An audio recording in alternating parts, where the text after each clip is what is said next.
काँग्रेस लढेल आणि लोकशाही वाचवेल. सुधीर मुनगंटीवार म्हणाले की जर का तुमचा ईव्हीएमवर आक्षेप असेल तर ज्या राज्यामध्ये ईव्हीएमच्याच निवडणुकीमध्ये तुमचं सरकार स्थापन झालं तिथले सरकार राजीनामा देईल का? यालाच धरून एक प्रश्न आहे. पृथ्वीराज चव्हाण म्हणाले की मी इंजिनियर आहे आणि मी खात्रीने सांगू शकतो हॅक होऊ शकतो.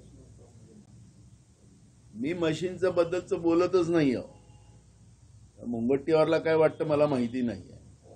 आताच लोकसभेमध्ये त्याच्याच मतदारसंघात 47 मतांनी हारले, ते 1000 मतांनी हारले. मुद्दा तो नाही आहे. मुद्दा मी घेतोय मशीनचा नाही आहे, निवडणूक आयोगाच्या कार्यप्रणालीवर आहे, त्या व्यवस्थेवर आमचा आक्षेप आहे.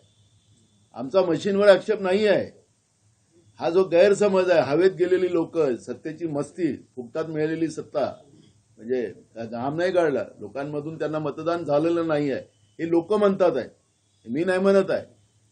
त्यामुळे मी जे काही प्रश्न उपस्थित करतो ते जनतेचे भावना मांडतोय. आम्ही मतदान केलेलं नाही, हे आले निवडून कसे, ही जनता म्हणताय, नाना पटोले नाही म्हणत आहे. त्यामुळे मी मशीनवर माझा आक्षेप नाही, निवडणूक आयोगाच्या व्यवस्थेवर आणि व्यवस्थापनावर, पारदर्शकतेवर. ती पारदर्शकताच कुठं दिसत नाही. मग तुम्हाला ऑनलाईन सिस्टीम आहे,